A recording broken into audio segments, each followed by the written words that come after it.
Hi everyone, welcome to second episode of our programming for bioinformaticians in Bioinformatics Center of Iran. My name is Elnaz Amanzadeh. I have a PhD in cellular and molecular biology, and I'm a bioinformatician and also an international instructor of programming in R and Python from D Carpentries. So in this section, I'm going to talk about how we can do simple statistical analysis on our data frame. When I see simple, it's really simple, and we are just going to get familiar with the functions that we can use for simple analysis and also how to use both dimensions of data frame.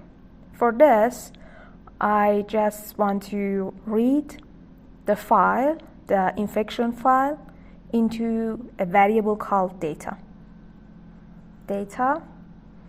and I will just copy and paste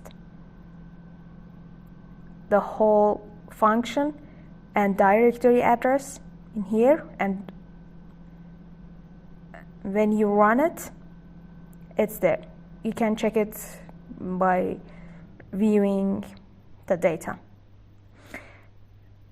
Now, I want to know what is the maximum of infection in patients, for example, in patient number 2. For this, I will use the function called max. And to use that for patient number 2, we have to choose. As we know, patients are in the rows and days are in the columns. So patient underline 2, assignment, data, row number 2, and nothing for columns because we just need the information of all the columns. And then, so I want to obtain the maximum. We call function max, parentheses, and patient underscore 2. And the maximum number is 19. Also, the maximum number, we can run it for data, square bracket, for example, patient number 3, and all the columns. And it's the maximum number of patient number 3 is 17. So we can use both ways to obtain the maximum number of the patients. We can also do this for the columns. For example, if you want to know what's the difference between the maximum number of infection between 7th day and 20th day, we can also use the maximum function for both of them. But also, maybe we want to know what's the minimum number of a subset, for example, patient number 2 or any of the patients or any of the columns. We call the function mean and we use it for patient 2, and when we run it, it shows us that minimum is 0. If you do this using the second approach, data, 10th patient for all columns, and it shows us the minimum is 0. Minimum for both of them is 0. And also we can try it for other dimension, the first day, which is 0. And so using this, we are getting the minimum number of the patient. So the minimum numbers are really similar. But what if I want to calculate the mean of a subset of data, for example, for patient number 2 or for day 1 or day 2? That seems really reasonable to have the mean for one of the days. I ran the function mean and I got an error by NA. So wait for it. There's a thing in here. If I check out patient now underline 2, I get that the data of a row from a data frame isn't read by our environment as a numerical vector. So this is the reason why it can't show us the mean of the data, because it's not recognized as a number. The vice versa is for the columns. Columns of a data frame are read in an R environment as numerical vectors. So we can use them for taking the average or taking the mean from the data. So what can we do to use the data from rows as numerical vectors? So we have to use another function. R helps us to use data to read data as numerical data. For example, if I do this for a column shows me that the mean of column 1 is 0. Also for column like 10, it's 5.5, etc. So for columns, we don't have this problem. But for rows, we are facing this challenge. To solve this challenge, we can use another function. The other function is using as.numeric. But how we can use it? So for this, we have to call function in function.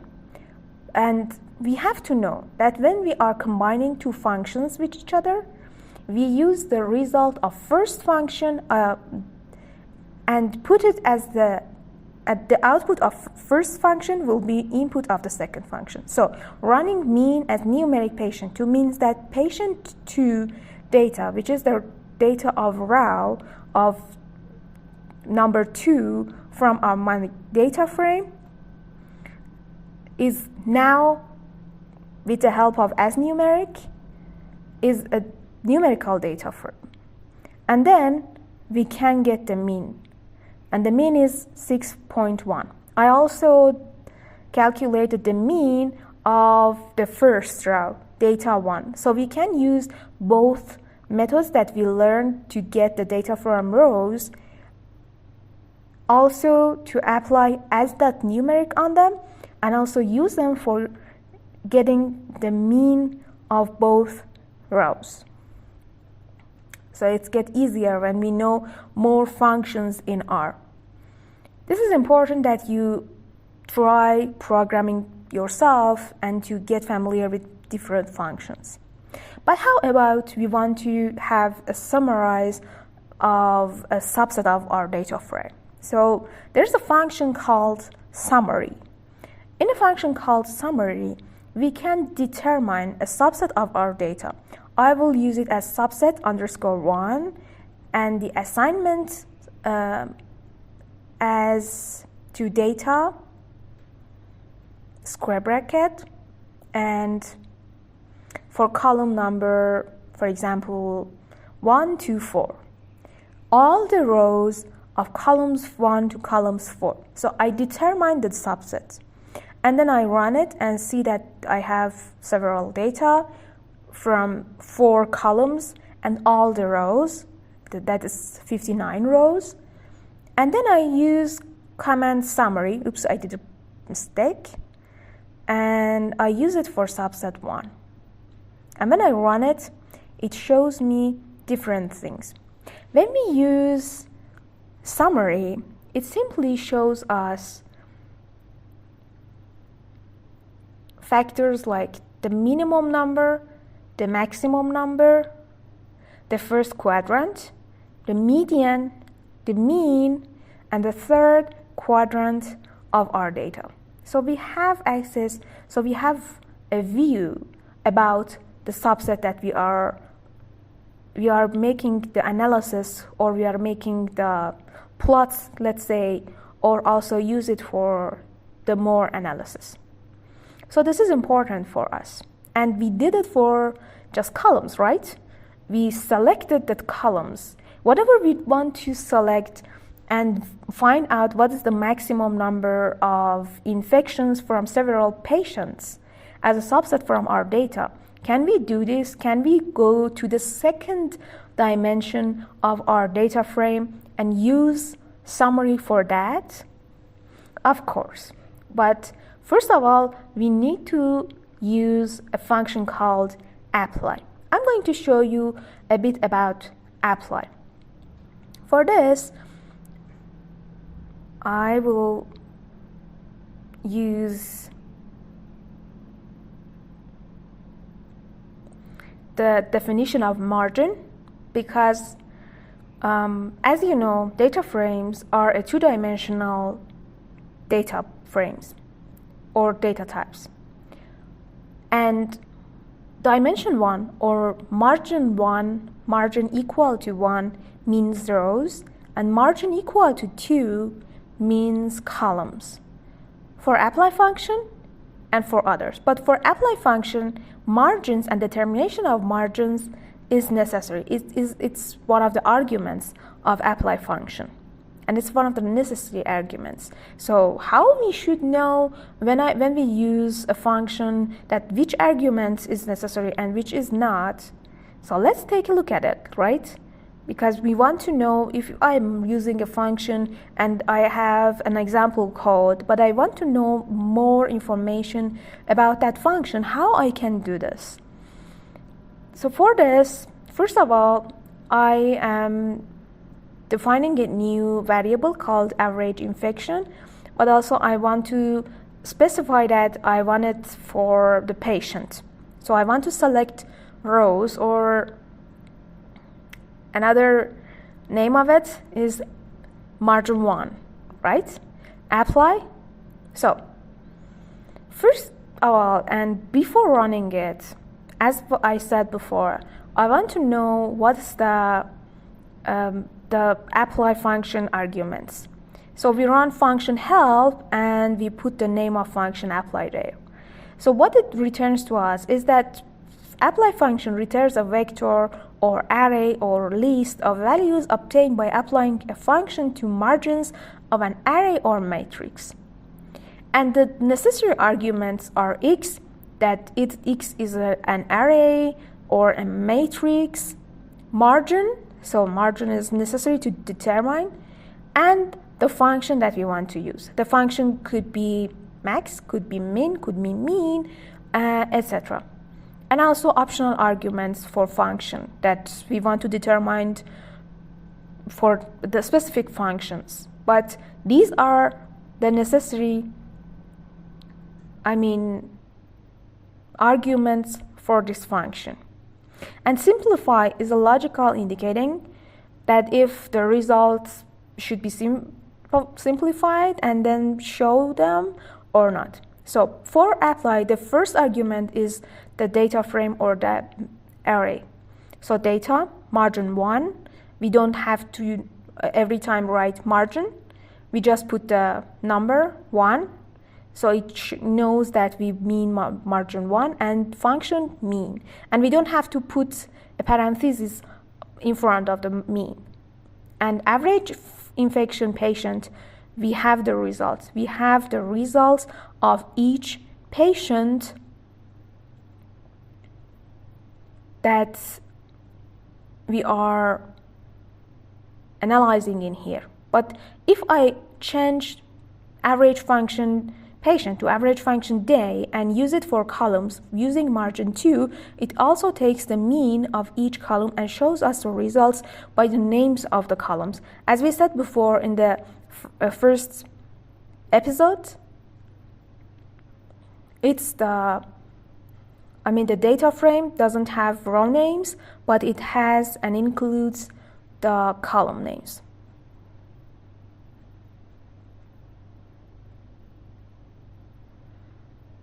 Okay.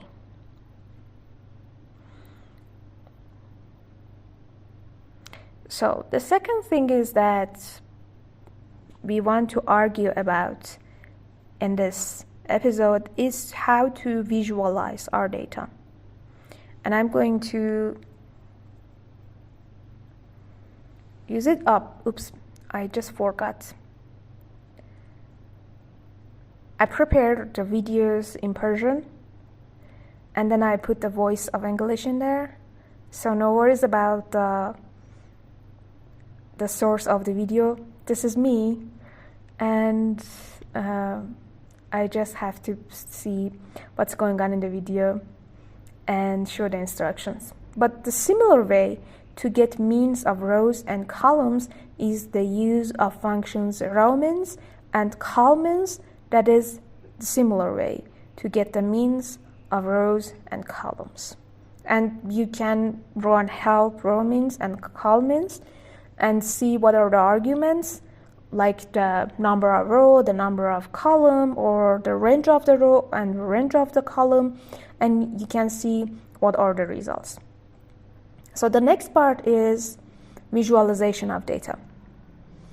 I have done a really simple statistical analysis in here, right? And as you see in here, we have lots of numbers. And you know what? We don't know what is the trend in this data. What's the minimum? What's the maximum? As a comparative, right? When I compare day 1 to day 22, I should go into the data and see what's the number of day 1 and what's the number of day 22, right? And it's really hard. Visualization is an important part in programming. A mathematician named Richard Hamming once said, the purpose of computing is insight, not numbers. So whenever we have a robust, a powerful analysis, we have really good, like talking plots in there.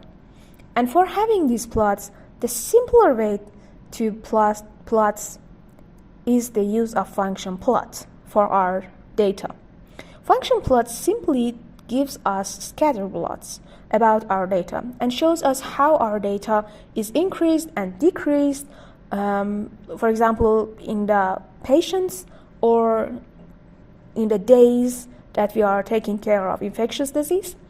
And so we can follow up the increase and decrease trend between them. So for average infection day, I use function plot, and it's a strange way to first use the argument and then put the function, but I did this right here, and so you don't do this, please. And plot average function day. For this, the data that you give for them is the average function day is used for y-axis, and x-axis is the number of variables that you have.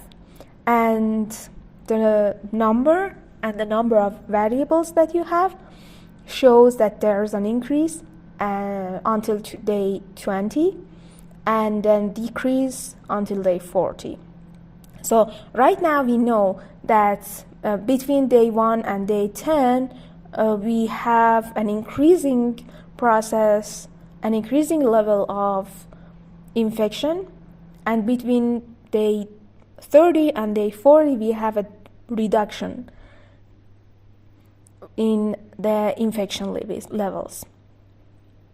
So the function plots create a scatter plot, and the result is a linear rise and fall, right? And it's really interesting because we don't have always such a plot, but we always expect a sharp rise and slower fall, and it's really interesting for us. But let's take a look at the other statistics, for example, the maximum and the minimum. So how we can do this is to calculate, as we learned before in this episode. So what we did was to use functions called minimum and maximum, but using function apply, because using function apply helps us to choose one of the data sets, one of the margins, and do the maximum or minimum across all the rows or all the columns at the same time. So we don't have to just use a subset of our data, right? So for maximum infection per day, we use apply function for our data as the first argument. and then for the columns, because it's per day, and then the function called max. So since I had a plot in here before, I get an error called warning message, and I get an error that plot isn't driven. And so to solve this, I just cleaned all my plot space in our environment, and also all the codes that I run. And I run it again, and I don't get the warning message. So if you get any error, don't worry. It's not a issue. It's just a simple way that you just need to clean your plot space. And then it shows me a bit similar plot like the mean of 40 days, right? There's a sharp increase and sharp decrease. And what about the minimum number? So for the minimum number, I also define a function called mean inflammation day or infection day. Plots of minimums, plot function, but before we have to define the name of the variable, mean infection day.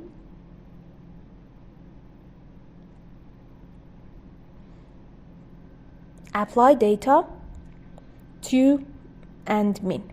So I get the same error again, but in here I am just clearing the plot space. Yeah. Yes. So I cleared the plot space and I ran it again.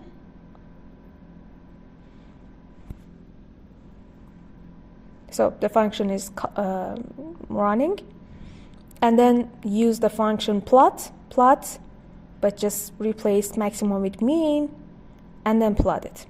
And the plot shows a different trend in the data for minimums. We can see that data, a few of the data, like 2 or 3 or 4 days actually, have the same value for the minimum. They have similar values in different days, but also but in general we see a trend in the data, an increase and a decrease, but also in a slower, let's say, process.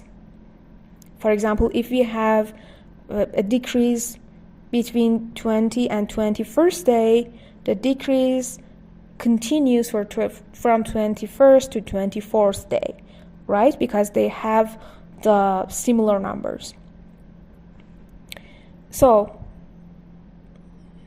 neither results seem particularly like we like to have from our data. So